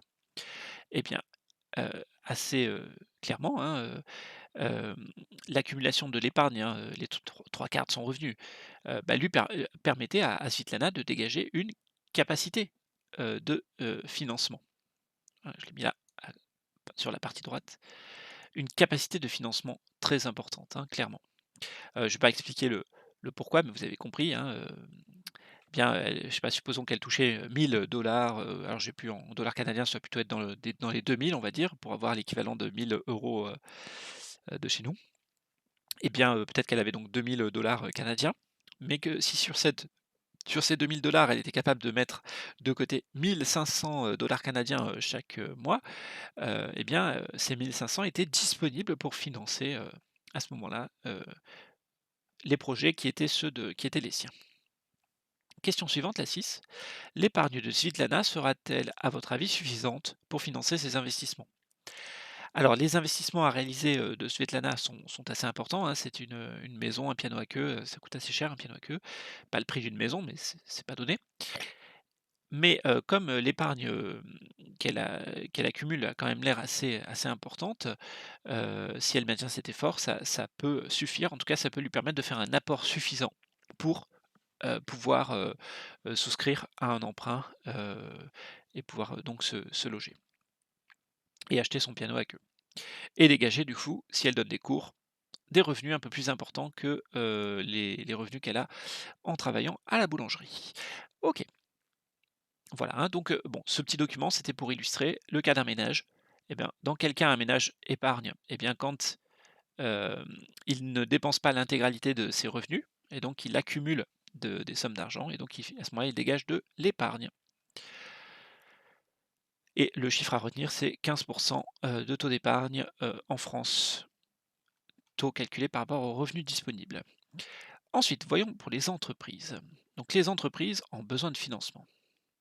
Donc là, on a vu un exemple de ménage, on a vu que les ménages sont généralement, en fait, on le comprend déjà dès ce là que les ménages vont avoir plutôt tendance à être en capacité de financement. Pourquoi? Parce que, si vous êtes pas en capacité de financement, si vous êtes plutôt en besoin de financement, de manière pérenne, ça veut dire que en fait, vous avez besoin de vous endetter en permanence pour manger, hein, pour vous manger, vous habiller, enfin pour, le la vie courante et vous voyez bien que c'est une situation qui est absolument intenable, hein et voilà. Donc assez clairement, vous comprenez que très vite que les ménages seront, en général, le plus souvent, en situation en capacité de financement. Bien que je le redise, on verra des cas des ménages, qui, vont être, en situation cette fois on parlera de surendettement, c'est-à-dire qu'ils seront de manière pérenne, dans l'incapacité en besoin de financement, pas de manière, exceptionnelle. Alors document 3, des entreprises en besoin de financement. En France, si les startups et les PME, donc on se rappelle les startups c'est quoi? C'est des jeunes entreprises innovantes dans le secteur des nouvelles technologies, hein, c'est ça une startup, donc une entreprise qui fait des innovations, qui est dans le secteur des nouvelles technologies. Et on dit up, pourquoi on dit start-up? Parce que c'est des entreprises qui, reçoivent d'importants financements, souvent ou avant, d'avoir réalisé la moindre rentrée d'argent. Donc si les start-up et PME du numérique représentent un véritable levier de croissance, 53 d'entre elles ont eu des difficultés à se financer en 2015. C'est 10 de plus qu'en 2014. Ce problème touche surtout les PME. Faute d'accès au financement, elles n'arrivent pas à se développer et à devenir des ETI. Donc vous vous souvenez, un PME, c'est petites et moyennes entreprises. Donc c'est les entreprises qui ont moins de 250 salariés et si on rentre dans le détail, moins de 500 millions d'euros de chiffre d'affaires. Voilà, il y a même aussi une question de bilan, de taille du bilan. Bon, passons. En tout cas, moins de 250 salariés et elles n'arrivent pas à devenir des ETI et l'ETI, c'est quoi? C'est les entreprises de taille intermédiaire qui ont entre 250 et 4 999 salariés et on se rappelle qu'à partir de 5 000, on rentre dans le cadre des grandes entreprises, voilà. Alors en tout cas, les PME, et les startups, bah, faute de financement, n'arrivent pas à se développer suffisamment vite visiblement et heu, à devenir, par exemple, des ETI. Les startups, on continue le texte, les startups et PME du numérique se caractérisent par des besoins de financement particulièrement élevés qui peuvent parfois rebuter les investisseurs. Ce sont en effet les investissements en faveur de l'innovation, 56%, et du développement commercial sur le marché intérieur, 59%, qui sont privilégiés par ces entreprises. Des dépenses souvent conséquentes qui nécessitent des apports tout aussi importants. Voilà. Donc c'était un article de journal, hein, du Figaro. Alors on peut déjà traiter peut-être la première question. Pour quelles raisons est-ce que les startups ont d'importants besoins de financement? Eh bien les startups, c'est on a vu, des entreprises qui sont dans les nouvelles technologies et qui sont sur des projets innovants. Donc c'est des entreprises dans lesquelles il y a souvent beaucoup de recherche et développement et sur lesquelles on va travailler sur des prototypes. Et donc 2 choses, hein, la recherche est chère, la création de prototypes est chère. Pourquoi? Bah, on va le redire vite fait. Les startups évoluent dans le secteur des nouvelles technologies, qui nécessitent des équipements importants, hein, ça peut être des équipements informatiques, des équipements, des machines, ou autres, hein, pour faire des mousses, je sais pas, par exemple pour travailler dans l'espace, il y a des mousses très spéciales, que vous pouvez pas faire, n'importe comment, donc il faut des équipements, importants, assez spéciaux, tout ça. Ou pour lesquels on ne peut pas encore bénéficier, allez, je vous affiche les réponses, d'économies d'échelle. Voilà, d'économies d'échelle. C'est-à-dire que les produits en question sont pas produits en grande série, hein, donc on peut pas, les vendre, on les fait, à la pièce quasiment, hein. Donc c'est des équipements qui sont produits sur mesure ou en petite quantité. Il faut également financer, des, innovations, ce qui suppose donc des coûts de recherche élevés. Ah, donc voilà, parmi les coûts de recherche, les coûts des prototypes, les coûts, des essais, hein, prenons l'exemple du Starship de SpaceX, une entreprise américaine donc qui travaille, qui est très en pointe dans le spatial. Bon, on aurait pu citer des entreprises de plein d'autres pays, chinoises, japonaises ou autres, peu importe, j'ai cité celle-là, mais n'oubliez pas ils sont très loin d'être les seuls aujourd'hui à être lancés dans la course à l'espace et on parle beaucoup de eux, mais des innovations viennent d'un peu partout, dans le monde. Alors cela dit, le Starship, a une particularité, c'est que c'était un vaisseau, enfin, je ne vais pas vous embêter avec les particularités. Mais, il y a eu beaucoup d'essais de Starship et vous êtes peut-être au courant qu'il y en a eu, enfin, il y a eu beaucoup d'échecs dans avec les prototypes, mais quand on parle d'un échec, là, ça veut dire que le Starship, explose, est détruit, hein et c'est un vaisseau, c'est une fusée, donc ça coûte extrêmement cher et c'est avec des matériaux qui sont pas, forcément des matériaux, heu bas de gamme, hein, donc voilà. L'exemple, c'est le Starship de SpaceX qui devrait donc, partir, pour une mission sur la Lune là, dans très peu de temps, hein, quelques années, hein. Donc les 1ers prototypes, hein, tout ce qui a été détruit, nécessiteront pas mal d'années pour être amortis, c'est-à-dire pour que le coût, qu'ils ont représenté, soit, remboursé en quelque sorte. Pour qu'il y ait un retour, qu'on ait rentabilisé cet investissement, quoi. Ensuite, question 8, en quoi les difficultés de financement des PME pèsent-elles sur leurs perspectives d'avenir? Eh bien, vous imaginez bien, hein, que faute de financement, les petites entreprises et les moyennes entreprises, hein, j'ai mis petites, mais c'est petites et moyennes, ne peuvent pas effectuer tous les investissements. Ok, si vous pouvez pas, mais comme vous ne pouvez pas réaliser ces investissements, bah, vous continuez à fonctionner avec peut-être des technologies déplacées, des logiciels qui sont moins efficaces, peut-être que vous ne pouvez pas rentrer sur certains marchés et donc vous pouvez progressivement perdre en rentabilité. D'autres entreprises modernisées peuvent donc les concurrencer et donc je vous affiche les réponses. Faute d'investissement, donc je passe sur la partie droite, hein. Faute d'investissement donc, elles ne peuvent atteindre les seuils permettant de réaliser des économies d'échelle dans la production et la commercialisation de leurs produits. De plus, cela les prive des possibilités d'innovation, hein. Si vous ne pouvez pas investir, vous ne pouvez pas innover, vous ne pouvez pas faire de la recherche, par exemple. Ou alors vous ne pouvez pas développer un produit sur lequel vous avez déjà bien avancé, mais voilà, vous pouvez pas. Ce qui entrave donc forcément leur développement et nuit fortement au maintien de leur compétitivité. D'accord? Si vous ne pouvez pas, notamment maintenir votre compétitivité hors prix. Alors la compétitivité prix, c'est si vous êtes capable d'investir dans des outils, plus performants et donc vous pouvez produire moins cher ou, augmenter l'échelle de production, hein, grâce à des outils de commercialisation et donc, obtenir grâce à ça des économies d'échelle parce que vous pouvez produire et vendre à plus de marchés sur plus de marchés. Mais il y a aussi un problème de compétitivité qu'on appelle hors prix, qui est lié à la qualité, hein, des produits ou du service qui l'accompagne ou, à l'imaginaire qu'il y a autour du produit. Et donc là, pareil, hein, si vous pouvez pas financer votre campagne de pub, si vous pouvez pas financer, la recherche pour améliorer vos produits et cetera, eh bien vous allez, vos produits vont pas être connus, vont pas être perçus, vont pas, avoir, les innovations technologiques et vont devenir obsolètes et donc, en étant obsolètes, ben, vous allez disparaître quoi, hein. Prenons un exemple, le téléphone BlackBerry, qui à un moment était en pointe, donc il y a eu de l'investissement, il a été financé et puis, en fait, il y a un moment où, il y a pas eu de nouveaux financements, de nouveaux développements, il y a plus eu d'innovation et alors qu'ils étaient à la pointe, de la technologie, BlackBerry a disparu, quoi. Voilà, quasi, totalement disparu. Alors que c'était vraiment le truc au début des années 2000, le BlackBerry, tous les financiers, par exemple, avaient un BlackBerry, quoi, voilà. OK, premier téléphone où on pouvait échanger des mails, je crois, des choses comme ça. Alors, document 4 et dernier document, oui, non, on a une petite vidéo. Alors la petite vidéo, elle fait 3 minutes 21.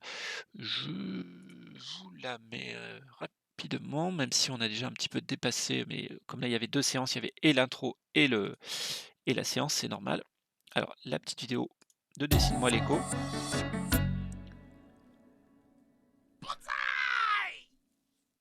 Comment les entreprises peuvent-elles financer leurs projets? Une entreprise a besoin d'argent pour se développer et en gagner par la suite. Par exemple, elle doit pouvoir acheter du matériel de production. Comment les dirigeants peuvent-ils trouver les financements dont ils ont besoin? Grâce à l'emprunt, qui peut prendre plusieurs formes. Un emprunt bancaire traditionnel, le plus souvent limité au montant apporté par le dirigeant dans sa société.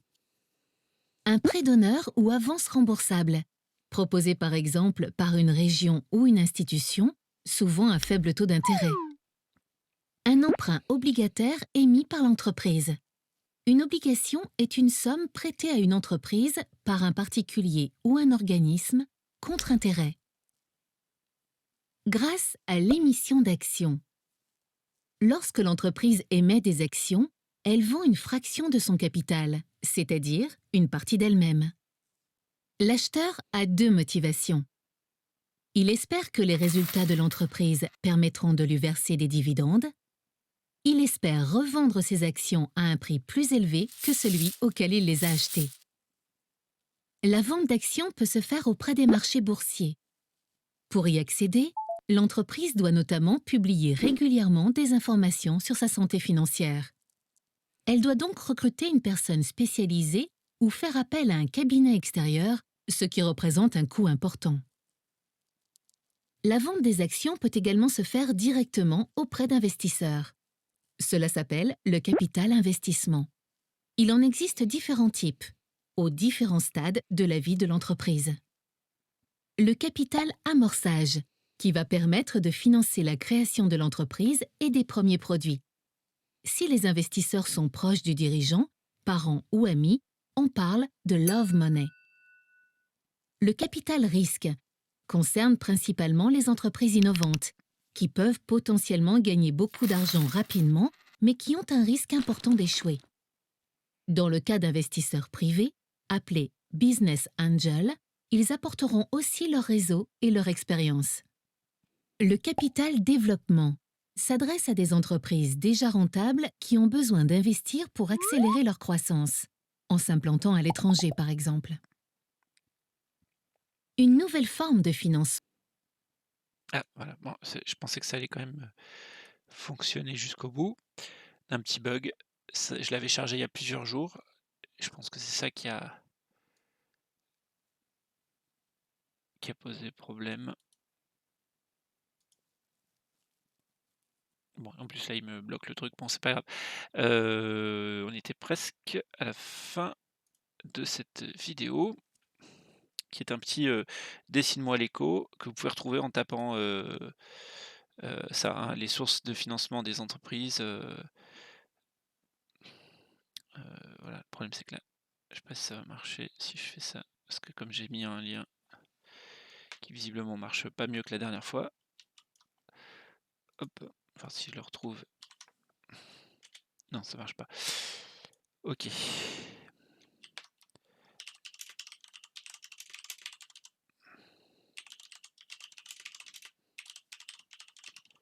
Voilà. Laissez-moi l'écho et là, je vais pas regarder.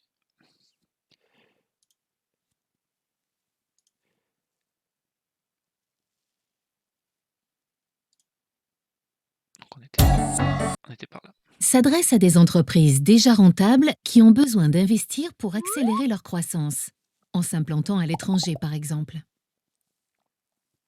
Une nouvelle forme de financement apparaît actuellement, le crowdfunding.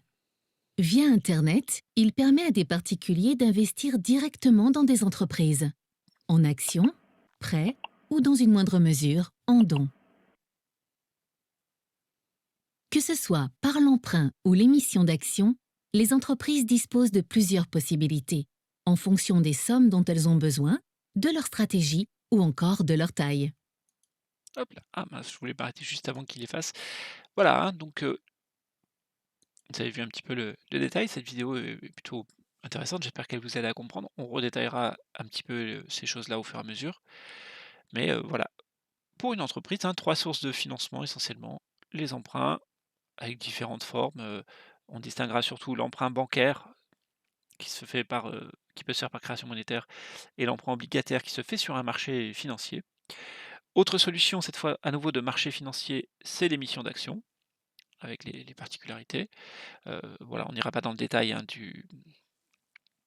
de l'amorçage, risque, développement, mais vous retrouvez des petites choses qu'on a vues dans le chapitre sur l'entreprise.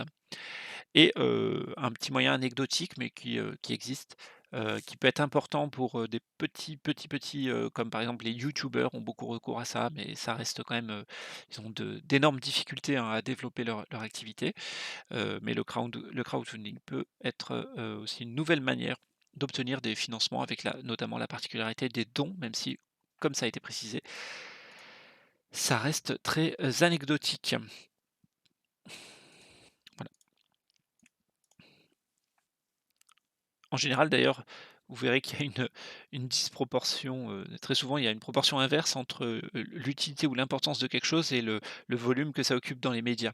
Voilà donc ça, vous le verrez, hein, je sais pas, par exemple, on vous parler d'énergie, renouvelable, on vous parlera, d'éoliennes et de photovoltaïque alors que ça représente rien du tout dans les énergies renouvelables en France.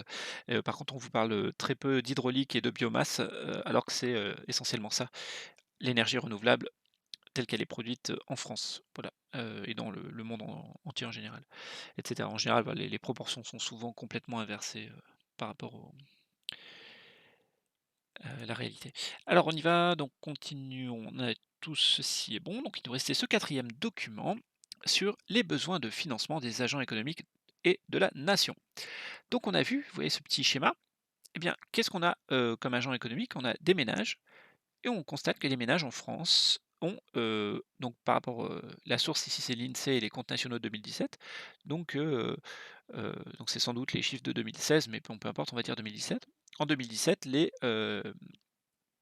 ménages, ont donc une capacité de financement et dégagent une capacité de financement à hauteur de 61 milliards d'euros. Ils peuvent prêter 61 milliards d'euros.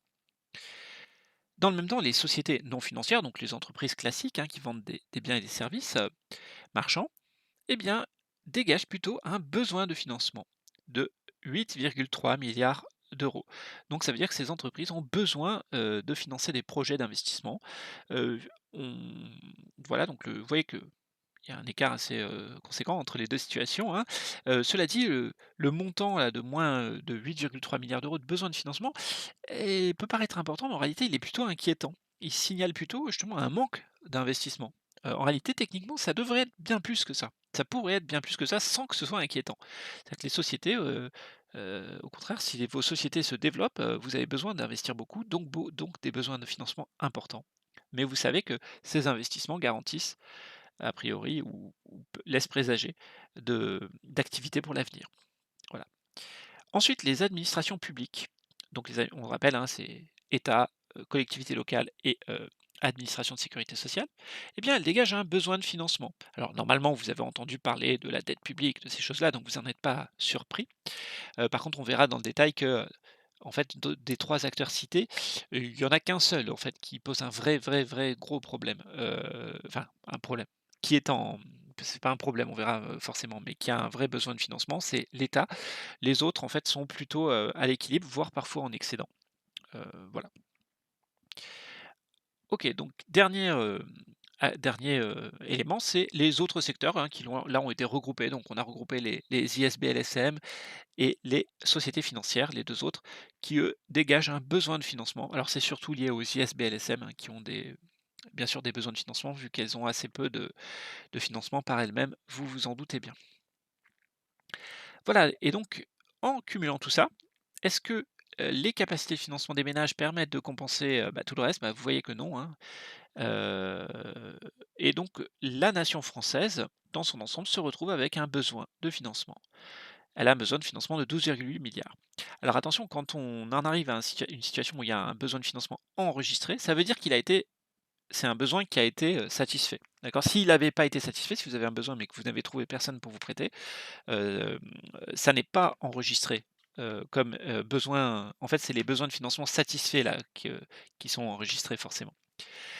Mais donc si on a eu, ces besoins de financement et qui ont trouvé un financement, à hauteur de 12,8 milliards, c'est que quelqu'un nous l'a prêté.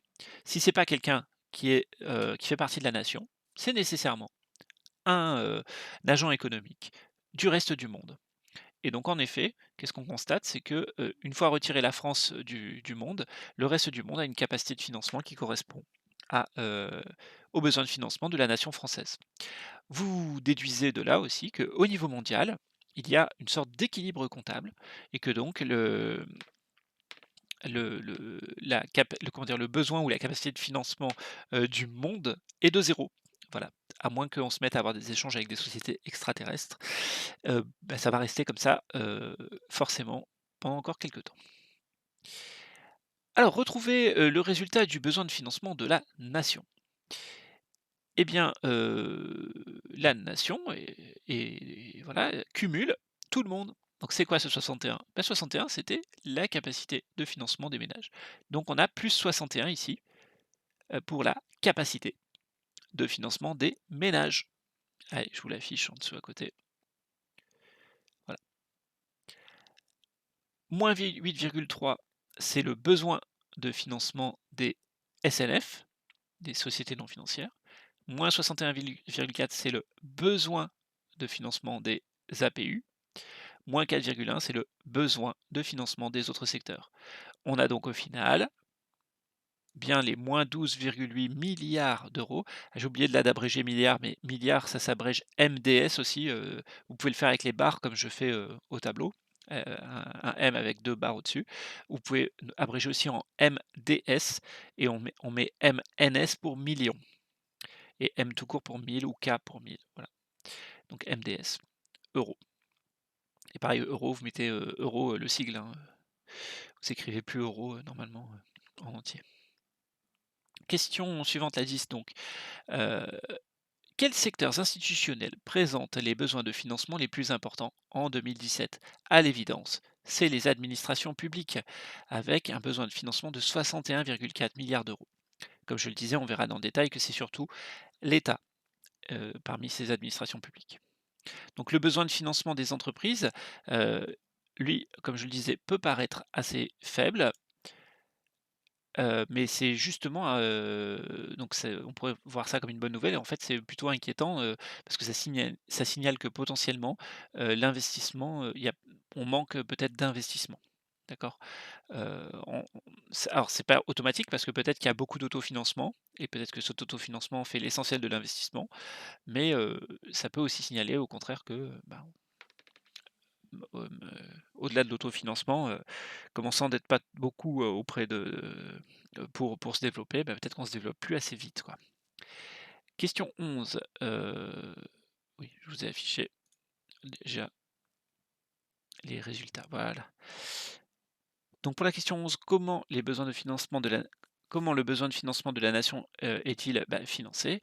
Eh bien tout simplement par la mobilisation de l'épargne des agents non résidents. Donc c'est le reste du monde, hein, qui finance, qui nous prête de l'argent pour pouvoir financer, ce qu'on fait. Question 12, pourquoi l'épargne de la nation et du reste du monde sont-elles égales à l'investissement de la nation et du reste du monde? Eh bien, tous les investissements de la nation et du reste du monde qui sont financés nécessitent une épargne équivalente. D'accord? Il faut qu'il y ait une épargne équivalente. Alors attention, il y a quand même un petit point particulier. C'est que vous verrez, plus tard, je vous ai dit notamment, bah, une banque, elle peut faire du crédit bancaire, c'est-à-dire qu'elle peut financer, elle peut créer de la monnaie, alors qu'il n'y a pas, une épargne équivalente. Pourquoi elle peut faire ça? Alors, l'explication est en fait assez simple, et vous verrez qu'en réalité, il y a bien une épargne équivalente quelque part. Mais, comment? Alors, heu, voilà, l'idée c'est que l'épargne en question n'existe pas encore. C'est une épargne anticipée et donc voilà, dans le préjugé populaire, l'épargne monétaire, là, comme c'est noté ici, n'est pas forcément un préalable à l'investissement. En général, nous, on pense à ce qu'on vit nous et nous, on se dit: «Bah, il faut que j'ai de l'argent de côté ou il faut que je puisse emprunter cet argent quelque part, faut qu'il existe quelque part pour que je puisse réaliser un achat». Or, on verra que, parfois, notamment dans le cadre, enfin avec le système avec le crédit bancaire, eh bien, l'épargne monétaire va être la conséquence, du crédit. C'est-à-dire qu'on vous octroyez un crédit parce qu'on anticipe, que, vos revenus sont suffisants pour dégager une épargne, qu'on va appeler une épargne contractuelle. C'est-à-dire que vous vous engagez pour la suite à dégager sur vos revenus un montant qui sert à rembourser, qui est donc cette épargne contractuelle qui sert à rembourser votre crédit. C'est-à-dire qu'en fait, il y a bien une épargne, mais c'est une épargne future qui va être l'équivalent hem, de votre investissement. D'accord? OK, donc c'est pour ça qu'il y a bien un équilibre, hein, à la fin, il y a nécessairement un équilibre, heu, voilà. Et ben, on y est, on a terminé. Hop là, je vous mets pas les réponses. On a terminé pour ce 1er. Alors vous avez vu que pour ce dossier, vous avez, les définitions qui vous sont données immédiatement dans le corps du cours. Par contre, elles ne sont pas à la fin de votre dossier.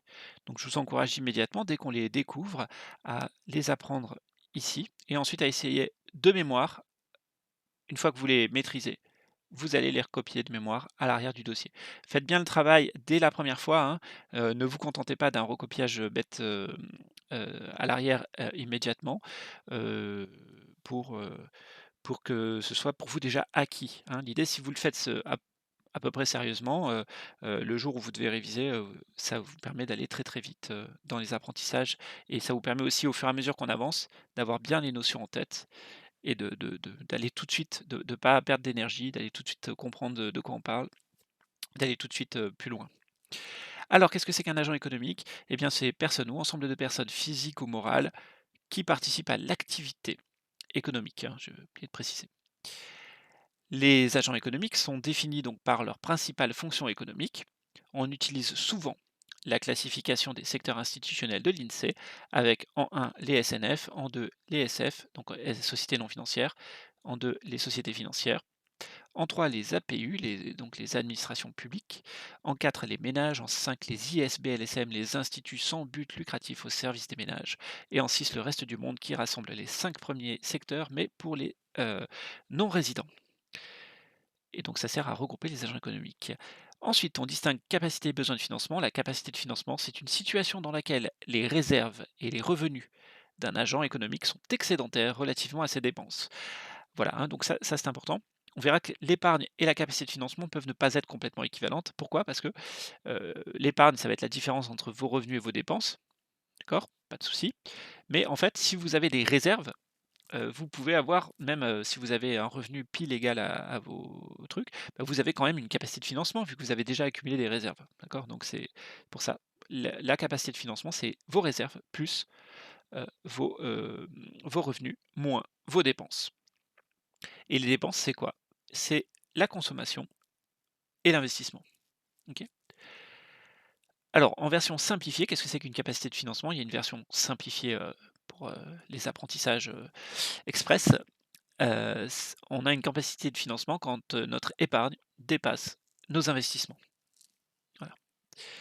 Alors je vous détaille pas trop le détail de pourquoi comptablement c'est la même chose, mais votre épargne, c'est à la fois si je le fais vite fait, votre épargne, ça accumule à la fois vos réserves, votre épargne accumulée et la différence entre vos revenus et vos dépenses qui là est votre flux de nouvelle épargne. Donc c'est, votre épargne, c'est donc le cumul de ce que vous avez déjà accumulé plus ce que vous accumulez en plus, sur la période et vos investissements, c'est en fait vos dépenses et pourquoi on a pu marquer consommation? Parce que votre épargne, le flux qu'on a évoqué tout à l'heure, le flux, de nouvelle épargne et ben il se trouve que vos revenus, peuvent être utilisés à 2 choses, soit à être consommés, soit à être épargnés. Donc quand on parle de votre épargne, c'est-à-dire qu'on a déjà gardé que l'épargne, c'est-à-dire qu'on a déjà retiré votre consommation. C'est pour ça qu'en version express et simplifiée, on parle de capacité de financement quand votre épargne dépasse, vos investissements. OK? J'espère que c'est clair, que c'est pas allé trop vite. Heu voilà, vous tracassez pas trop, cela dit, je pense que vous avez vite fait compris. Quand est-ce que je suis en capacité de financement? Bah, c'est, quand l'argent que j'ai, et que je gagne, est insuffisant et pardon, est supérieur à l'argent que je dépense, hein, c'est assez intuitif. Le besoin de financement, je ne vais pas refaire les explications, mais c'est l'inverse. Situation dans laquelle les réserves et les revenus d'un agent économique sont cette fois insuffisants, hein, c'est là que ça change, pour couvrir ses dépenses. Voilà. Alors on y va. Le petit faire le point, est-ce que c'est vrai, est-ce que c'est faux tout ça? Un agent économique présente une capacité de financement quand son épargne est supérieure à ses investissements. Alors je vous laisse répondre, vous mettez la pause éventuellement et vous faites les 4. Mais là, on y va pour les réponses en direct sur les 4 maintenant. Alors un agent économique présente une capacité de financement, d'ailleurs je vais agrandir, tac, qu'on a fini. Hop là. Un agent économique donc présente une capacité de financement quand son épargne est supérieure à ses investissements. Eh bien c'est vrai, c'est la définition même de la capacité de financement, c'est que votre épargne est supérieure à vos investissements. OK?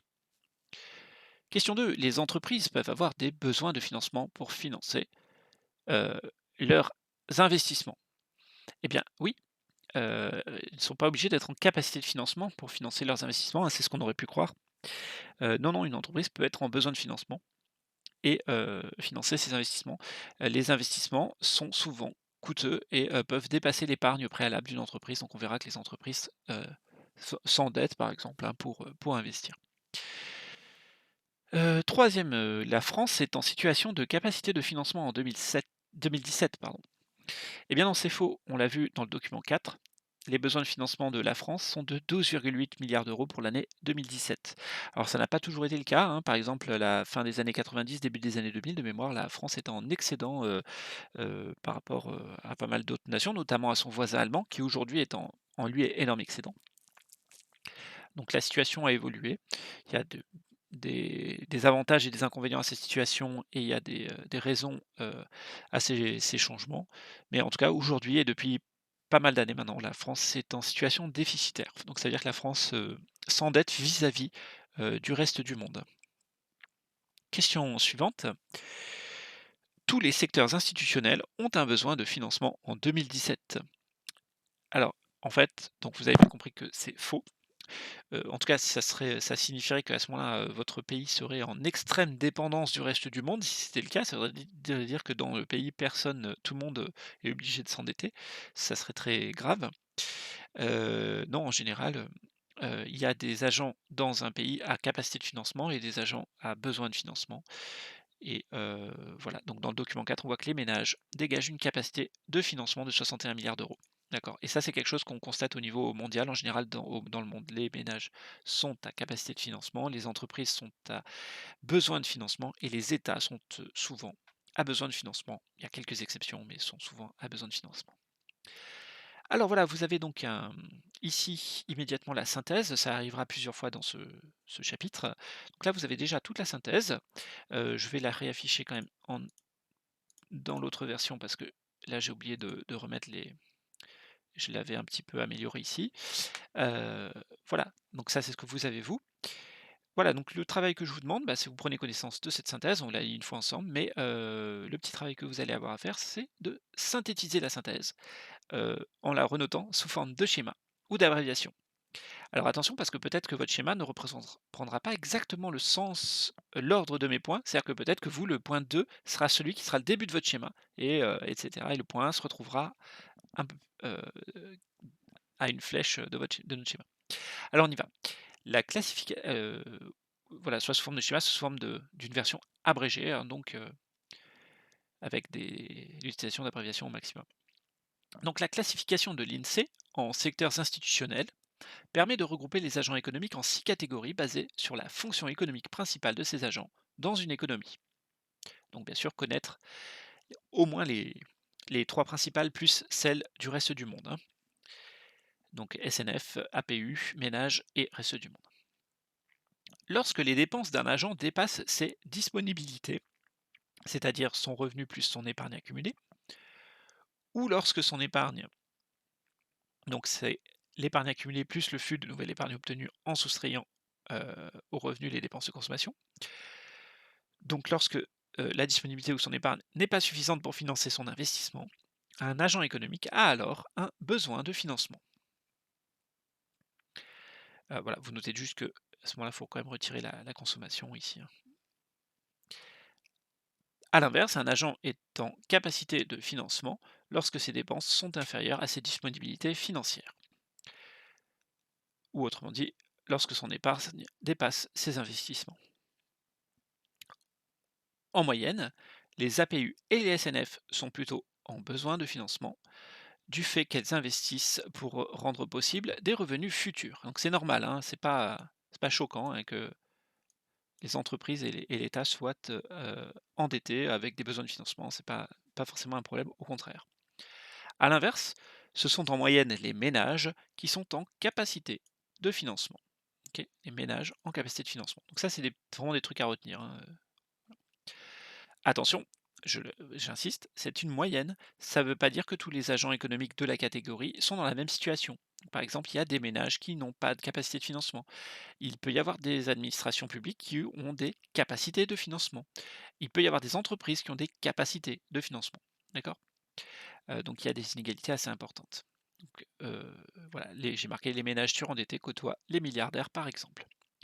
Et donc au final, qu'est-ce qu'il faut retenir? La nation française, est-ce qu'elle est, elle, en capacité ou en besoin? Bah, elle est en besoin de financement.